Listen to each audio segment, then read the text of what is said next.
이 코로나 바이러스를 생각해 보니까 이것이 우리의 삶 가운데 미치는 그 영향이 얼마나 많은가를 생각해 보게 되었어요. 그러면서 그런 생각들을 할 때에 참 곤란하구나. 이것은 그저 나 하나의 개인적인 문제뿐만이 아니라 전 세계 경제에 정말 큰 문제가 되어가는 것이고, 또 여러 가지 참 어려운 일들이 많이 일어날 것 같은 그런 걱정되는 그런 생각들을 할 수밖에 없는 그런 상황이라는 것이죠. 하나님이 저에게 또 우리 장마장에게 새로운 계절을 주셨다고 약속하셨는데, 그렇다면 하나님이 약속하신 새로운 계절은 어떻게 되는 것인가? 그저 이 바이러스 하나 때문에 정말 하나님이 약속하신 것이 다 없어지고 그저 그것이 무산되는 것인가 하는 생각까지 들 정도로 우리가 요새는 굉장히 신문을 볼 때마다 이 코로나 바이러스를 통해서 어려운 생각들을 가지게 됩니다. 오늘 1절에 보면 다윗이 곤란 중에 나를 너그럽게 하셨사오니 나를 긍휼히 여기사 나의 기도를 들어 주시옵소서, 이렇게 기도하는 장면을 보게 됩니다. 다윗이 곤란 가운데 있었다고 합니다. 우리가 지금 곤란 가운데 있는 것처럼 다윗이라는 사람이 그 곤란 가운데 있었는데, 이 시편 4편은 다윗이 그 자기 아들 압살롬이 반역을 하고 이제 자기를 죽이려고 쫓아오는 그런 과정 가운데 피난길로 도망을 가면서 그 자기가 빠져있는 그 곤란 가운데서 이 시편을 쓴 것이라고 하죠. 우리의 삶 가운데 이런 곤란한 일들이 종종 생기곤 합니다. 그런데 특별히 우리가 이 코로나 바이러스 사태를 통해서 우리가 빠져있는 곤란이 참 대단한 것이구나 하는 그런 생각을 하게 되는 것이죠. 근데 1절에 보니까 곤란 중에 다윗이 한 것이 무엇입니까? 나를 긍휼히 여겨 주십시오 라고 기도했다는 것이에요. 무엇을 말씀하시는 것입니까? 여러분, 우리가 곤란 가운데 있을 때 우리는 때로는 나의 힘을 의지하고 나의 지혜를 의지하고 나의 어떤 방법과 경험을 의지하는 가운데 우리는 어떤 일을 스스로 해보려고 하는 그런 모습들이 있다는 것이죠. 근데 사실 우리가 곤란 가운데 있을 때 우리가 구할 수밖에 없는 단 한 가지는 하나님의 긍휼이라는 것이에요. 하나님의 긍휼만이 우리에게 필요한 것이고 우리가 마땅히 구할 것이라는 것입니다. 여러분은 지금 어떤 것을 구하고 계십니까? 우리가 세상에 보면, 언론에 보니까 우리가 이제 그 음식이 모자랄 것 같다. 그래서 사람들이 어떤 코스코에는 사람들이 수백 명이 줄을 지어서 그 물건을 사기 위해서 기다리는 이런 사태가 일어나고 참 엄청난 그런 사건들이 앞으로 일어나게 될 것 같은 생각들이 듭니다. 근데 이런 모든 것들을 우리가 하지 말라는 것이 아니라 하나님을 믿는 하나님의 백성들이라면 가장 먼저는 우리가 마땅히 구해야 될 것은 하나님의 긍휼이라는 것이에요. 사실 우리가 스스로 할 수 있는 것이 얼마나 있겠습니까? 우리가 코로나 바이러스를 생각해 볼 때 정말 과학이 그렇게 발달되어 있고 많은 의사들이 있고 얼마나 많은 약들이 개발되어 왔지만 어쩌면 하나의 돌덩어리 같은, 제가 이것을 생각하면서 그 느부갓네살 왕이 세웠던 신상을 깨뜨렸던 그 돌멩이 하나를 생각하게 되었어요. 이 바이러스 하나가 어쩌면 아마도 크기는 굉장히 작을 것입니다. 현미경으로 보았을 때도 현미경으로 보아야 볼 수 있는 그런 아주 조그마한 바이러스인데, 이 조그마한 바이러스, 어쩌면 내가 한번 확 발로 짓밟아버리면 없어질 것 같은 그런 바이러스지만 이 바이러스 하나가 얼마나 너무나 큰 영향을 미치고 있는 그런 일들을 보면서 정말 우리가 얼마나 무기력한 사람이라는 사실을 우리가 다시 한번 깨닫게 되는 것이죠. 아무리 세상 사람이 똑똑하다고 해도, 또 아무리 많은 사람들이 경험이 있고 과학이 발달되었다 할지라도 우리가 할 수 있는 것은 너무나 제한되어 있는 것입니다. 우리가 이런 엄청난 팬데믹과 같은 이런 사태를 당면하게 될 때 우리가 깨달을 수밖에 없는, 마땅히 생각해야 되는 것은 나는 하나님의 긍휼만을 구할 수밖에 없는 그런 자구나 하는 생각을 해야 된다는 것이죠. 그래서 다윗이 1절에 고백을 하고 나서 2절에 가서 인생들아 어느 때까지 나의 영광을 변하여 욕되게 하며 허사를 좋아하고 괴를 구하겠느고. 이것은 다윗이 1절에 고백 또는 고민을 하나님께 기도했을 때 하나님께서 다윗에게 대답하신 것입니다. 사람들아, 너희들은 언제까지 나의 영광을 변하여 욕되게 하고 허사를 좋아하고 괴를 구하겠느냐. 영광을 변하여 욕되게 한다. 우리 주위에 요새는 특히 캐나다 같은 나라, 동성애 결혼을 제일 먼저 인정한 캐나다, 이런 나라에서 우리가 볼 수 있는 하나님의 영광을 욕되게 하는 일들이 많이 있는 것을 보게 되죠. 하나님께서 우리 사람을 창조하실 때 참 보시기에 너무나도 아름다웠다고 말씀하시고 우리를 신묘막직하게 만드셨다고 말씀하셨어요. 하나님께서 우리에게 영광의 관을 씌워주신 것이죠. 하나님의 걸작품입니다. 그런데 우리가 그러한 영광을 욕되게 하는 일들을 우리 주위에서 얼마나 많이 보고 이제는 그것이 마땅하고 그것을 조금이라도 비판을 한다면 오히려 우리가 잘못된 사람으로 역임을 당하는 세상이 거꾸로 가는 그런 세상이 되어버린 것들, 우리가 얼마나 하나님의 영광을 변화해서 욕되게 하는 일들을 하는 사람들이 되어버렸는지, 우리 모두가 그런 사람들이라는 것이죠. 허사를 좋아한다. 허사라는 것은 한마디로 얘기한다면 세상을 좋아하는 것이에요. 저부터라도 세상의 것을 좋아하는 모습들이 많이 있죠. 세상의 것에 어떤 맛있는 것, 또는 세상의 어떤 좋은 것, 누릴 수 있는 것, 가고 싶은 것, 이런 좋은 것들을 우리가 좋아하는 그러한 경향들이 있고, 또 괴의라는 것은 거짓말을 얘기하는 것이에요. 우리가 얼마나 하나님 앞에 정직하지 못하고, 우리가 말로는, 우리의 입술로는 하나님을 경외한다고 하지만 이사야서 1장에서 말씀하시는 것처럼 우리는 하나님의 전에 마당망을 밟는 사람으로서 우리의 입술로만 하나님을 경외하고 우리의 마음으로는 하나님을 경외함이 없는 속임수를 쓰는 자, 그런 자로 우리가 하나님 앞에 나올 때가 너무나도 많다는 것이. 하나님께서는 다윗이 곤란 가운데 하나님 나를 좀 도와주십시오라고 기도했더니 하나님께서 말씀하시는 것은 너희들은 언제까지 너희의 죄를 가지고 있고 그 죄를 떠나지 않겠느냐라고 얘기하신다는 것이죠. 그랬을 때에 3절에서 다윗이 그러나 라는 그러한 영어 성경에 보면 그러나 라는 단어로 시작하면서 다윗이 결단을 하는 믿음의 고백을 하는 장면을 기록하고 있는 것입니다. 여호와께서 자기를 위하여 경건한 자를 택하신 줄 너희가 알지어다. 내가 부를 때에 여호와께서 들으시리로다. 여기서 자기를 위하여 경건한 자라는 말이 나오고요. 그 다음에 내가 부를 때에 여호와께서 들으신다. 그래서 이 말씀을 자세히 묵상해 보면 다윗이 무엇을 얘기하고 있습니까? 다윗은 자신이 이제는 하나님이 하나님 자신을 위해서 세우신 경건한 자라고 고백하고 있는 것이에요. 내가 그러한 경건한 자가 되겠습니다. 여러분, 경건한 자라는 사람은 무엇입니까? 하나님의 뜻대로 행하는 것이 경건한 자예요. 요한복음 9장 31절에 보면 하나님의 뜻대로 행하는 것이 경건한 자다라는 말씀이 기록되어 있는 것을 보게 되죠. 근데 하나님의 뜻이 무엇인가? 이 말씀을 보니까 우리가 특별히 우리가 지금 당면하고 있는 온 세계에 일어나고 있는 이 코로나 바이러스 사태를 관해서 생각해 볼 때에 하나님이 원하시는 경건한 자는 하나님을 부르는 자라고 3절 후반에서 말씀하고 있다는 것이에요. 그리고 그 경건한 자에 대해서 주시는 약속이 무엇입니까? 여호와께서 들으시겠다. 그 경건한 자가, 하나님을 부르는 자가 하나님께 부르고 기도하고 간구할 때에 하나님께서 우리의 기도를 들으신다는 약속을 주셨다는 사실을 다윗이 믿음으로 고백하고 있다는 것이에요.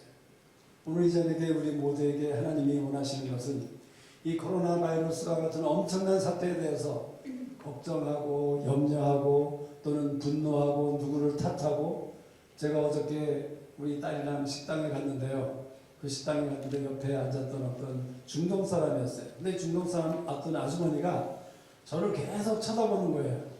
그래서 저를 힐끔힐끔 쳐다보는데 처음에는 뭐 내가 가진 것이 이상해서 그런가 또는 내 모습이 이상한가 했더니 나중에 생각해 보니까 이게 코리안 또는 중국 사람 하는 그런 생각 때문에 이 사람이 저를 힐끗힐끗 쳐다보면서 그러는 것이었어요. 그래서 나중에 식당에서 적어도 1시간 이상을 지내고 나중에 나오는데 우리 딸아이를 또 이렇게 쳐다보더래요. 그래서 우리 딸아이가 맞설면서 같이 이렇게 탁 눈을 보고 쳐다보는데도 그저 아주 당연한 것처럼 쳐다보면서 그런 그 냉소 또는 그 속으로 경멸하고 또는 속으로 싫어하는 그러한 마음을 나타내는 그런 모습을 보였다는 것이죠. 경건한 자는 하나님의 뜻대로 하는 자인데, 정말 경건한 자는 하나님을 부르는 자인데, 그 경건한 자의 부르심을 하나님께서 들으신다고 말씀하시는데, 우리 모두가 바로 이때에 정말 이렇게 어쩌면 위험하고 두려운 상황 가운데 하나님이 우리 모두에게 원하시는 마음은 경건한 자, 하나님이 택하시는 경건한 자가 되라고 말씀하신다는 것이에요. 경건한 자는 하나님을 부르는 자라고 말씀하십니다. 여러분, 어떤 사람이 누구를 언제 부릅니까? 예를 들어서 제가 어떤 사람을 부른다면 제가 그 사람의 도움이 필요하고 내가 할 수 없는 어떤 영역이 있기 때문에 그 사람을 부르는 것이죠. 우리가 하나님을 부른다는 것은 call upon the Lord, 하나님의 이름을 부른다는 사실은 하나님의 도움이 필요하다는 사실을 인정하는 가운데 하나님의 이름을 부르는 것이라는 것이에요. 우리는 하나님이 필요한 분이십니까? 하나님의 도움이 필요하신 분입니까? 아니면 아직도 나 스스로 내 힘으로 내 지혜 가운데 내 경험 가운데 얼마든지 이 상황을 나는 타개나갈 수 있다 라고 할 수 있는 자신이 있는 사람입니까?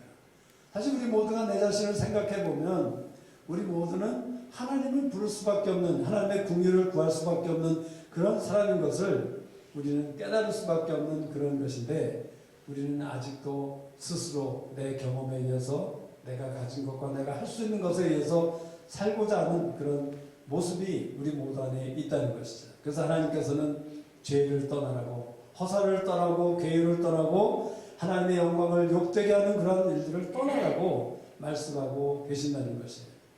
그래서 4절부터 그 이하의 말씀은 어떻게 하나님을 부르는 것인가, 무엇을 하는 것이 하나님께 도움을 구하는 것인가, 어떻게 하는 것이 하나님을 의지하는 것인가에 대해서 우리에게 말씀해 주고 있는 것이에요. 어떤 마음으로 우리가 하나님을 불러야 하는지. 첫 번째 4절에 보니까 너희는 떨며 라고 말씀하고 계십니다.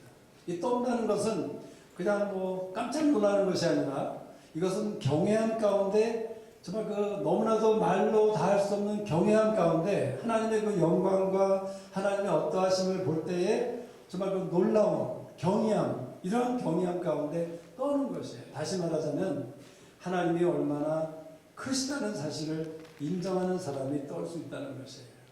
그냥 두려워하는 것이 아닙니다.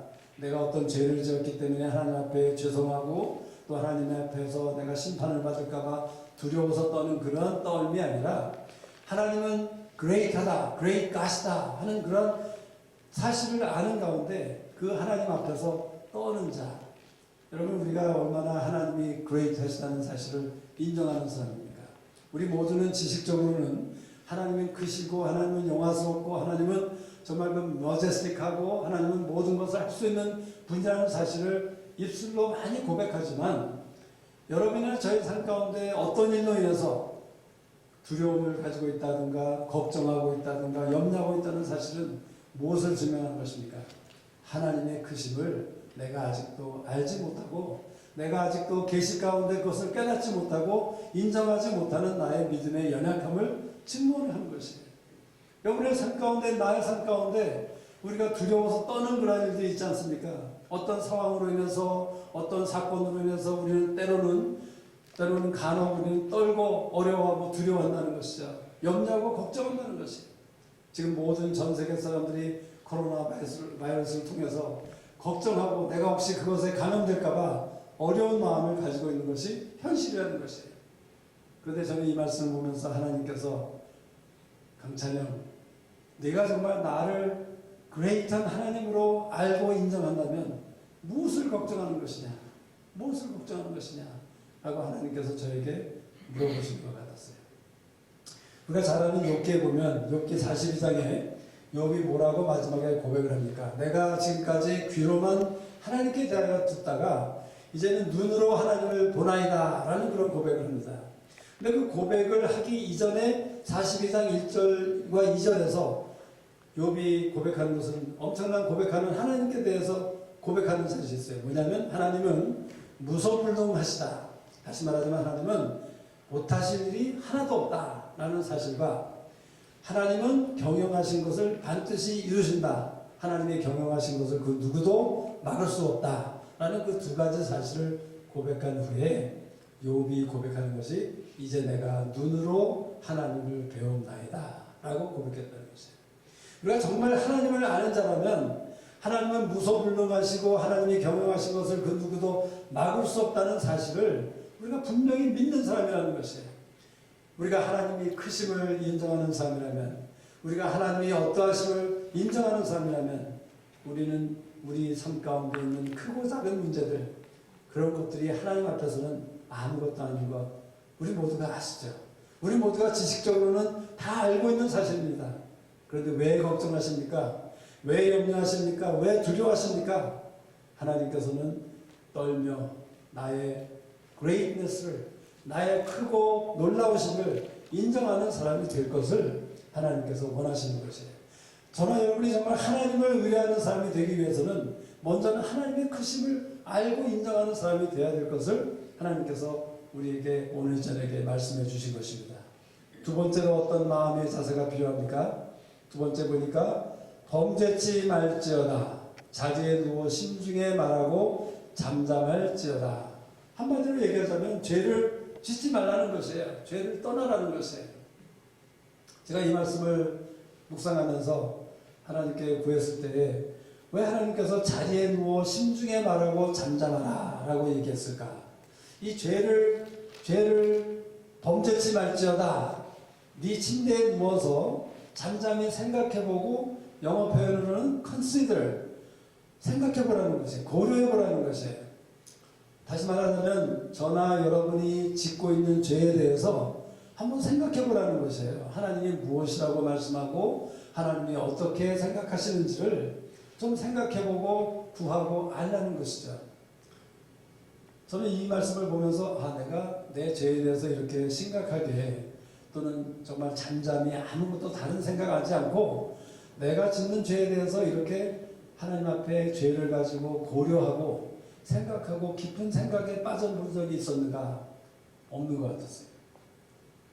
혹시 여러분 중에 그런 분이 있었다면 참 축하드립니다. 그렇지만 만약 저나 여러분이나 다 비슷한 상황이 있다면 우리는 우리 죄에 대해서 특별히 우리가 자주 짓는 반복되는 그런 죄에 대해서 하나님께서는 심중에 잠잠히 자리에 누워서 그 죄를 컨시더하라고 말씀하고 계신 것이에요.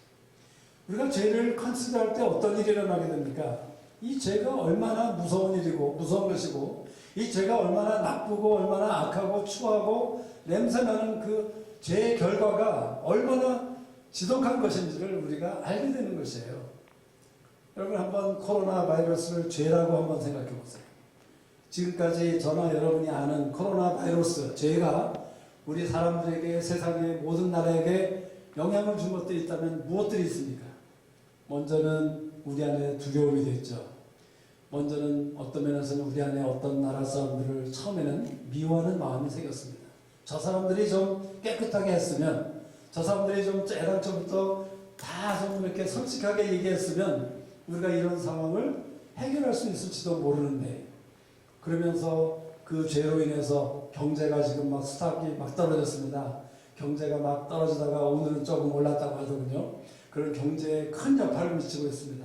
그러다 보니까 식당이나 우리가 잘 알듯이 어떤 그 민족들의 식당이나 그런 그 그로스리 스토어에는 손님이 하나도 없어서 파리를 날리고 있는 형편입니다. 어쩌면 그들이 망할 수가 있는 것이에요. 개인적으로는 그들의 총재산이 날아갈 수 있는 엄청난 그런 악재가 일어나고 있다는 것이에요. 이 죄로 인해서 심지어는 우리 가운데도, 우리 같은 공동체 가운데서도 하나님을 사랑하고 하나님을 믿는 사람들 가운데서도 이 죄로 인해서 때로는 서로가 오해가 생기고 다툼이 생기고 하나됨이 파괴될 수 있었던 그런 일들을 경험하게 되는 것을 보게 됐어요. 이 죄가, 코로나 바이러스가 얼마나 더럽고 얼마나 치사하고 얼마나 정말 무섭고 얼마나 악하고 추한 것인가를 사실을 우리가 인정할 때 우리는 어떻게 됩니까? 어떻게 해서라도 내가 할 수 있는 일들을 하게 되는 것이죠. 사실 제가 평소에는 손을 잘 씻지 않았어요. 화장실을 갔다가 손을 씻지 않고 나오는 것이 저의 그런 습관이었습니다. 그런데 이 코로나 바이러스에 대해서 지침서에 보니까 손을 열심히 잘 닦아야 된다고 하더라고요. 그래서 우리 자매는 생일 축하 노래를 부를 동안 닦으래요. 또 우리 딸은 뭐라 그러더라, 깊은 산속 응달성을 부르다는가 하면서 그 노래가 끝날 때까지 열심히 손을 닦아야 된다는 거지. 그래서 제가 요새는 열심히 손을 닦습니다. 왜냐하면 제가 이 손으로 제 눈을 자주 만지거든요. 그런데 의사들이 제일 먼저 경고하는 것이 얼굴을 만지는 것과 눈을 만지는 것을 굉장히 하지 말라고 하더라고요. 근데 제 손이 더러우면 그만큼 그 균이 쉽게 들어갈 수 있기 때문에 손을 깨끗이 닦으라는 것이겠죠. 근데 사실은 그래서 제가 요새는 다른 사람들이 어떻게 하나를 좀 보게 되었는데, 요새도 현실은 뭐 어떤 상황은 어떠냐면, 제가 하루에 만약 화장실을 5번을 갔다 하면 5번을 갔을 때 혹시 다른 사람들이 들어왔다면 그 사람들이 손을 닦고 가는 사람은 50% 정도밖에 안 되더라고요. 나머지 50%는 아직도 손을 닦지 않고 그냥 가는 것들을 보게 돼요. 근데 그것이 왜 그렇습니까? 내가 정말 이 코로나 바이러스 죄가 얼마나 어떠한 영향력을 미치고 얼마나 큰 나쁜 것이라는 사실을 내가 분명히 알게 되면 내가 그것을 피하고 그것을 하지 않기 위해서 조심하게 되고 그것을 떠날 수 있는 그러한 용기가 생기는 것이죠. 그런데 사실 우리 많은 기독교 믿는 자들 가운데 우리가 죄를 떠나지 못하는 이유 중에 하나가 무엇입니까? 오늘 이 말씀을 통해서 저에게 가르쳐 주신 것은 저나 여러분이 이 죄에 대해서 얼마나 끔찍하다는 사실을 충분히 고려하지 못하고 생각하지 못하고 알지 못하기 때문에 우리가 그 죄를 떠나지 못한다는 것이에요. 여러분 혹시 그런 의문을 가지지 않았었나요? 이스라엘 백성들이 40년 동안 히브리서 3장에 보면 10번이나 하나님을 시험했다고 말씀하고 있어요. 근데 그 10번, 바로도 10번을 시험했어요. 그 10번이라는 숫자가 참 의미심장하죠. 근데 바로라는 사람이 왕이었으면 분명히 바보는 아니었을 텐데 그렇게 많은 재앙을 당하면서 그 바로가 마음을 강팍하게 해서 그 죄를 떠나지 못한 것, 하나님을 순종하지 않은 것, 어떻게 그렇게 사람이 그럴 수가 있을까? 바보 천치라도 그렇게 안 할 것 같은데, 나라면 절대로 그렇게 안 할 것 같은데 하는 생각들을 종종 하지 않습니까? 그러면서도 우리는 똑같은 일을 하고 있죠. 사실은 우리 이스라엘 백성들이 광야에서 10번이나 하나님을 시험했다고 했는데 그 백성들이 하나님을 사랑하고 한때는 하나님의 율법을 사랑하고 그러한 사람들이었는데 어떻게 그 사람들이 10번이나 하나님을 거역하고 반항하고 하나님을 떠날 수 있었을까? 그런데요, 그 이유 중에 하나, 오늘 이 말씀 중에서 우리에게 말씀해 주시는 것은 우리가 그 죄에 대해서, 내가 가지고 있는 그 죄에 대해서 충분하게 그 죄의 대가가, 죄의 결과가, 죄의 열매가, 죄의 컨스퀀스가 무엇이라는 사실을 우리가 분명히 알지 못하기 때문에, 그것에 대해서 생각해 보지 않기 때문에 우리가 죄를 떠나지 못하고 있다는 것이에요. 여러분, 탕자가 한 일을, 아주 참 좋은 일을 하나 했죠. 무엇입니까? 돼지우리에서 집으로 돌아온 것이 탕자가 참 잘한 한 가지 일이었죠. 정말 그 탕자는 아버지의 사랑을 받을 만한 자격이 전혀 없었습니다. 그런데 우리가 알다시피 탕자는 저나 여러분, 우리 모두의 모습인 것이죠. 근데 탕자가 어떻게 돼지우리에서 아버지의 집으로 돌아가기로 작정할 수 있는 그런 용기를 가질 수 있었을까? 보통 그런 상황에서 대부분의 사람들은 정말 창피해서, 수치스러워서, 아버지께 송구해서 정말 그 정작한 가운데 절대로 돼지우리를 떠나지 못하는 것이죠. 근데 탕자가 돼지우리를 떠날 수 있었던 이유 한 가지를 저에게 이 말씀을 들어서 가르쳐 주셨다면, 그것은 탕자는 돼지우리 가운데서 먹지 못하는 가운데 모든 친구들이 자기를 다 버리고 자기 혼자 홀로 외로운 가운데 있었을 때에, 아, 나의 죄의 결과가 이렇게 대단한 것이구나, 이렇게 나쁜 것이구나, 이렇게 비참한 것이구나 하는 사실을 깨닫는 가운데 그가 용기를 내어서 아버지께 돌아갈 수 있었다는 사실을 우리가 생각해 볼 수 있다는 것이죠. 하나님을 의지하는 사람, 하나님을 부르는 자는 떨며 범죄치 않는 자, 죄에 대해서 그 죄가 어떤 것인지, 죄의 결과와 죄의 이유와 죄의 동기와 죄의 모든 결말에 대해서, 얼마나 나쁜 것에 대해서 우리가 충분히 생각하고 아는 자가 될 때 우리가 하나님만을 의뢰하는 자가 될 수 있다고 말씀해 주시는 것이죠. 세 번째로 말씀하시는 것은 무엇입니까? 의의 제사를 드리고 여호와를 의뢰하라. 의의 제사를 드리라. 여러분, 제사를 드릴 때 어떻게 합니까? 구약시대에 제사를 드릴 때는 짐승을, 소를 각을 떴습니다. 그래서 목을 자르고 팔을, 양팔을 자르고 다리를 자르고 이렇게, 그 다음에 여기 배를 갈라서 그 안에 있는 내장들을 다 이렇게 내놓고 태우고, 그 다음에 그 각을 뜬 그 몸을 제단 앞에 바쳐서 하나님께 희생했다는 것이에요.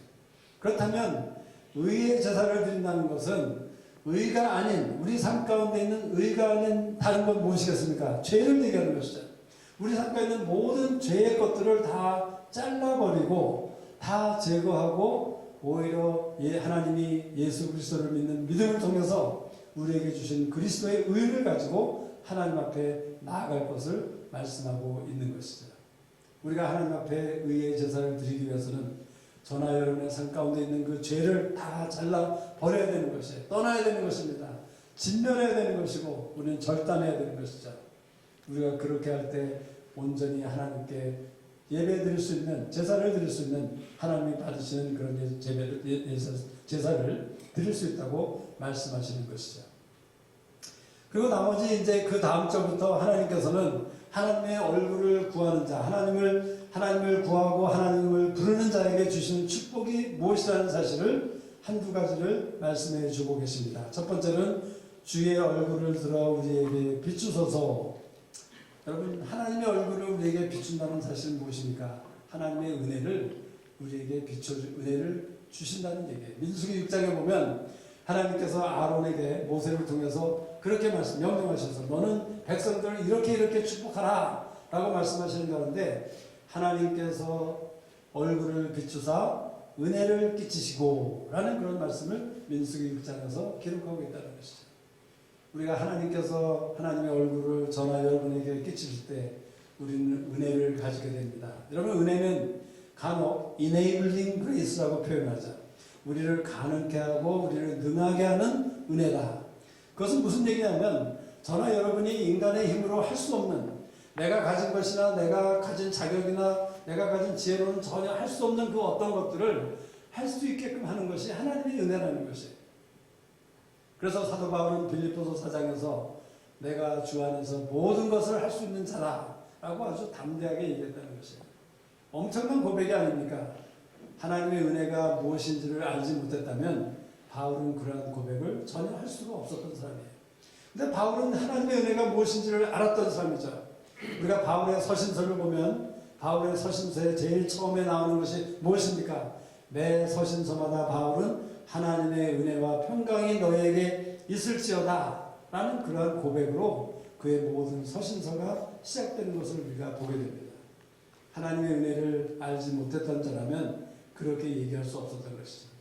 우리가 잘 아는 빌립보 감옥에서 바울과 실라가 엄청나게 매를 맞고 죽을 뻔하다가 이제 살아나서 나옵니다. 그리고 그가 제자 이제 루디아의 집으로 가서 성경에 보니까 사도행전 16장 마지막 절에 보면 사도 바울이 제자들을 위로하고 격려하고 다른 곳으로 떠나갔다라는 말씀이 기록되어 있다는 것이에요. 아니, 지금 제가 40대에 태형을 맞고 죽을 뻔했던 감옥에 있던 자가 나와서 아마도 육신적으로는 지금도 몸이 지근지근하고 몸을 발이나 이렇게 걸음도 제대로 하지 못할 그런 상황이었을 텐데, 그런 사도 바울이 루디아의 집에 가서 주님의 제자들을 격려하고 권면한 가운데 다른 곳으로 갈 수 있었던 것. 왜 그렇습니까? 하나님의 은혜를 누리는 자였기 때문에 그렇게 할 수 있었다는 것이죠. 여러분, 저나 여러분이 하나님의 은혜를 아는 자고 하나님의 은혜를 끼침을 받는 자라면 우리가 그 어떤 상황에서도 우리는 넉넉할 수 있는 것입니다. 우리가 이런 상황이 되면 저부터라도 마음이 갑자기 쫄아들죠. 이제는 내가 지갑을 닫아야겠다. 이제는 내가 돈을 쓰지 말아야겠다. 어떻게 될지 모르니까 이제는 내가 밥 먹던 일주일에 한두 번 식당에 가서 또 금해야 되겠다. 이런 여러 가지 생각들을 우리가 할 수 있는 것입니다. 그렇지만 우리가 하나님의 은혜를 끼침을 받는 자라면, 우리가 하나님을 구하는 자로서, 하나님을 부르는 자로서, 하나님을 의지하는 자로서 하나님이 약속하신 대로 하나님의 얼굴을 우리에게 비춰주셔서 우리가 하나님의 은혜 가운데 있는 자라면 우리는 넉넉할 수 있다는 것이에요. 제너럴스 할 수 있다는 것이에요. 기부할 수 있다는 것입니다. 그래서 하나님이 원하시는 것은 무엇입니까? 여러분이 할 수 없다고 생각할 때, 내가 가진 것이 적다고 생각할 때 들으십시오. 주십시오. 나누어 주십시오. 바로 이 말씀을 하나님이 우리 가운데 하고 계시다고 저는 믿습니다. 하나님께서 우리에게 은혜를 주셔서 우리가 할 수 없는 것을 할 수 있게끔 하신다는 것이에요. 제가 걱정하는 것 중에 하나는 사업을 하다 보니까 내가 재정적으로 나빠지면 몰개지를 내가 못 내면 어떡하나, 내가 직원들 월급을 주실 수 없는 상황이 되면 어떡하나, 이런 걱정을 할 수 있는 것이죠.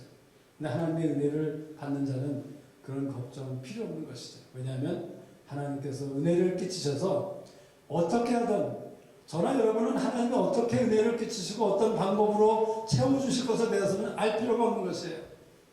우리 괜히 쓸데없는 데 신경을 많이 쓰더라고요. 저부터라도. 하나님이 어떤 방법으로 나에게 이것을 해결해 주실까? 어떤 방법으로 나를 누구를 통해서 뭘 하실까? 하는 이제는 좀 제가 그런 경험을 해봤기 때문에 제 나름대로 상상을 많이 합니다. 아, 이번에는 어떤 이런 사람을 통해서 혹시 나에게 뭐를 하지 않으실까? 그런 것 사실은 쓸데없는 걱정이고 우리는 그저 하나님을 신뢰하는 가운데 하나님 앞에 담대하게 평안 가운데 있을 수 있는 것이 하나님을 부르는 자라는 사실을 우리에게 얘기해 주는 것이죠. 그 다음에 7절에서 하나님이 약속하신 것은 무엇입니까? 주께서 내 마음에 두신 기쁨은 저희의 곡식과 새 포도주의 풍성할 때보다 더하다. 더한 기쁨을 우리에게 주신대요. 더한 기쁨. 이 기쁨이 어떤 기쁨이냐면 저 다른 사람들이 가지고 있는 곡식과 새 포도주가 풍성하게 있을 때, 다시 말하자면 추수가 하베스트를 아주 풍년이 돼서 아주 막 많은 곡식을 거둬들인 그런 사람들이 기뻐하지 않겠습니까? 그런데 그들이 가질 수 있는 그 어떤 기쁨보다도 더 큰 기쁨을 우리 마음에 두시겠다고 약속하시는 것이에요. 그렇다면 우리가 정말 이 말씀을 우리가 믿는 사람이라면 또 믿음을 행사하는 사람이라면 우리의 지금 상황 가운데 이 사태 가운데 우리가 걱정하고 얼굴이 어둡고 두려움 가운데 있을 것이 아니라 믿음으로 우리는 하나님이 주시는 기쁨을 취해야 되는 것이에요. 여러분 주님께서 하나님 나라로 가시기 전에 제자들에게 약속하셨습니다. 세상이 알지 못하는 세상이 줄 수 없는 평강을 내가 너에게 주노라 라고 말씀하셨어요. 그 주님이 떠나가시면 제자들은 너무나도 두려울 수밖에 없고 실망할 수밖에 없고 모든 것을 포기할 수밖에 없는 그런 상황이었죠. 그런데 그런 제자들에게 그 어떤 것보다도 그 제자들에게 힘을 줄 수 있는 그것은 바로 주님이 주시는 평강이었다는 것이에요. 오늘 하나님께서는 우리에게 하나님의 기쁨을 우리 마음속에 채워주셔서 우리로 하여금 이 위기를, 이 곤란한 상황을 이겨나갈 수 있는 그런 사람이 되게 하시겠다고 말씀하고 계신 것이에요. 그래서 이 기쁨이 무엇인가를 생각해 봤어요. 그러면 그런 기쁨이 무엇일까? 성경에 보니까 마태복음에 보면 우리가 잘 아는 말씀이 있죠. 마태복음 13장 44절에 보면 천국은 마치 감추어진 보물과 같으니 이를 발견한 후 사람이 아주 기뻐하고 기쁨으로 가서 다시 그 밭을 산다라는 그런 말씀 우리 잘 아시죠? 천국은 감추어진 보화를 발견한 것 같다. 그래서 감추어진 보화를 발견할 때 기쁨이 있게 된다. 근데 천국은 무엇입니까? 하나님의 뜻이 아닙니까? 우리가 하나님의 뜻을 알게 될 때 우리는 기쁨으로 넘칠 수 있다는 사실을 말씀해 주고 계신 것이에요. 또 우리가 잘 아는 요한복음 16장의 말씀인가요? 예, 우리 슬라이드, 요한복음 16장 24절에 보면 지금까지는 너희가 내 이름으로 아무것도 구하지 아니하였으나 구하라. 그리하면 받으리니 너희 기쁨이 충만하리라. 다시 말하자면 우리가 구하는 것을 받게 되었을 때 기쁨이 충만하게 된다는 것이에요. 또 우리 또 마지막 한 말씀 그 다음에 저기 들어보시겠어요? 예, 민수기 6장 그 전에 그 맨 처음인 것 같은데 잠깐만요.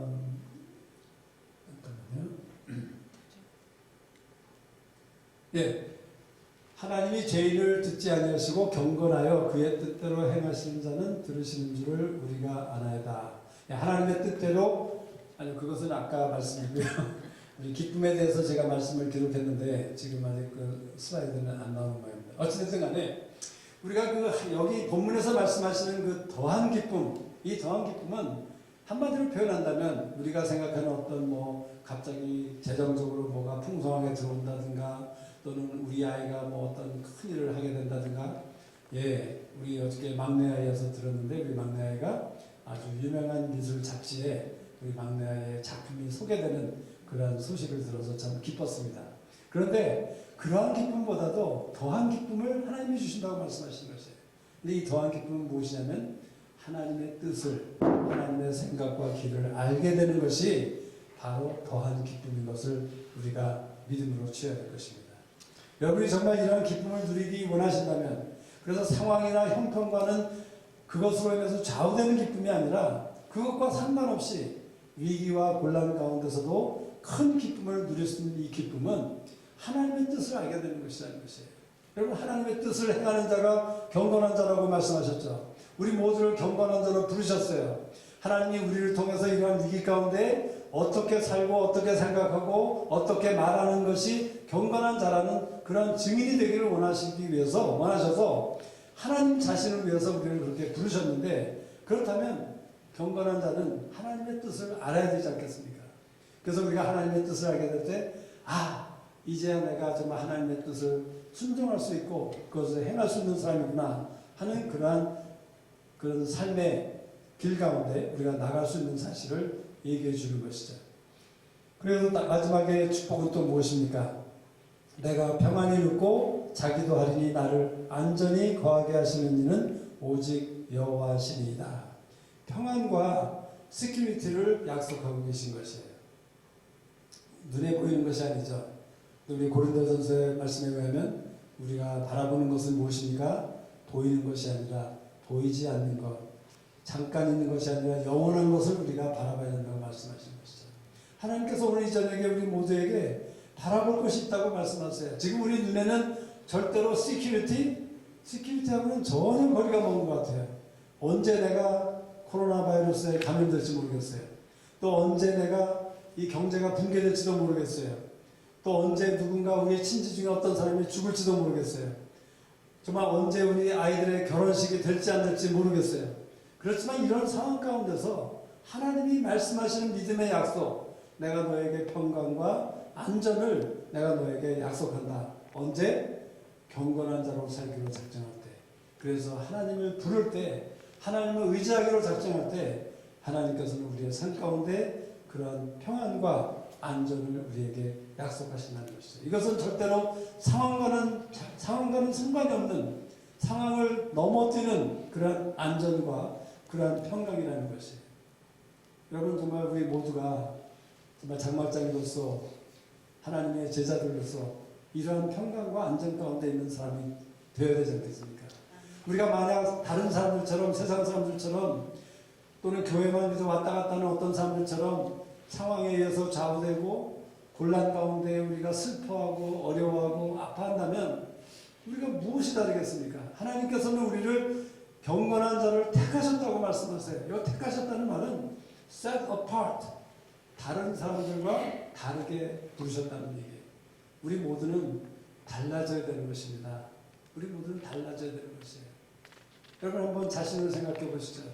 나는 정말 얼마나 옆에 있는 세상 사람들, 옆에 있는 다른 사업가들, 옆에 있는 많은 무리들과 내가 다른 모습이 무엇인가? 다른 모습이 무엇입니까? 우리 안에 정말 이런 믿음이 없다면, 정말 하나님을 부르고 하나님을 의지하는 자가 되어서 하나님의 약속을 누리고 하나님의 약속 가운데 거하는 자가 되지 못한다면 우리는 절대로 하나님이 택한 그런 경건한 자가 될 수 없다는 것이죠. 하나님은 우리 모두를 정말 다르게 부르셨습니다. 세상 사람과 다르기를 원하십니다. 그래서 우리는 오늘 이 저녁에 하나님 앞에 작정할 것이죠. 하나님, 내가 정말 곤란 가운데 이제 하나님을 의지하겠습니다. 하나님을 부르겠습니다. 내가 정말 하나님의 뜻을 알고자 하는 기쁨 가운데, 하나님의 뜻을 아는 그런 기쁨 가운데 그 뜻을 행하는 자, 순종하는 자로 살기를 원합니다. 그렇게 고백할 때 하나님께서 어떻게 하실 것입니까? 우리에게 약속하신 대로 은혜를 비춰주실 것입니다. 그 어떤 것도 감당할 수 있는 은혜를 주시는 것이고 우리에게 더한 기쁨을 주실 것입니다. 그리고 우리에게 안정과 우리에게 평안을 주실 것을 약속하시는 것이죠. 잠깐 기도하겠습니다.